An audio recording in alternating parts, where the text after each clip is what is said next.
ciidanka halkan jooga kulligiin waxaad tihiin ciidamo ka soo tirsan nabad sugidda Soomaaliyeed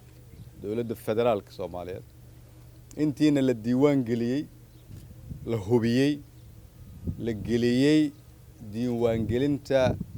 dawladda federaalka bishii markay dhamaato mushaarkiina la idin bilaabi doona hadii la yiraahdo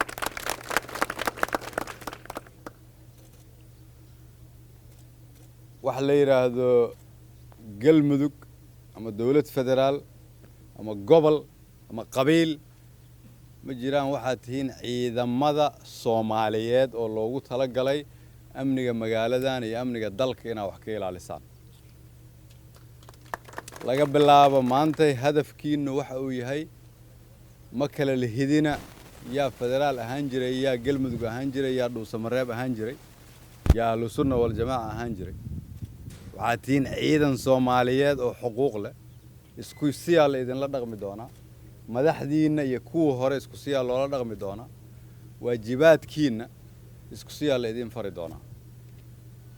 amniga magaaladan oo hore uga soo shaqeyseen isku haleyn ma galo shacabka Soomaaliyeed oo magaaladan degan ilaahay ka sokow idinkay amnigooda idinku aaminin dawladana waxa la rabaa xuquuqda aad leedihiin in idin siiso waxa la idinka rabaa inaad dulqaad muujisiin qalbi wanaag muujisiin isjeclaan muujisiin wadanimo muujisiin Soomaalinimo muujisiin waxa la rabaa tusaale inaad u noqotiin shacabka cadowgu wuxuu ka naxayeen idinka ahaatiin dadka Soomaaliyeed oo maanta halkan idinka fiirsanaya aad u faraxsan yihiin niyadoodu way wanaagsan tahay ha ka xumaynina niyadda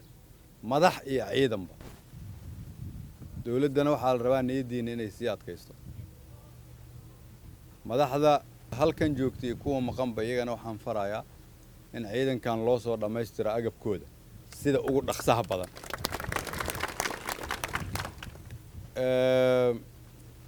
magaaladan waxa isugu imaan doona dad badan in marka caawa bilowdaan sida u wada shaqeyn lahaadaan sida amniga looga shaqeyn lahaa loo adkeyn lahaa waa inuu amnigu sida hore ka sii wanaagsanaado hadii Ilaahay yiraahdo wax walba oo xumaanana waa inaad ka foojignaataan dawladdiinuna waa idin garab taagan tahay shaqada hore u soo qabateen waa idin kaga hambalyeynaya tana hadda qaban doontaan waa idin ku dhiirigelinaya dad Soomaaliyeed oo dal Soomaaliyeed u shaqeynaya tihiin ciidan Soomaaliyeed aad tihiin Soomaalinimo la idinka rabaa sharaftii karaamadii ummadda inaad soo celisaan la idinka rabaa waa tallaabadii ugu horeysay qof walba oo nagala soo shaqeysay oo Sheekh Shaakir ugu horeeyo waa u mahad celinaya oo mahadsantiin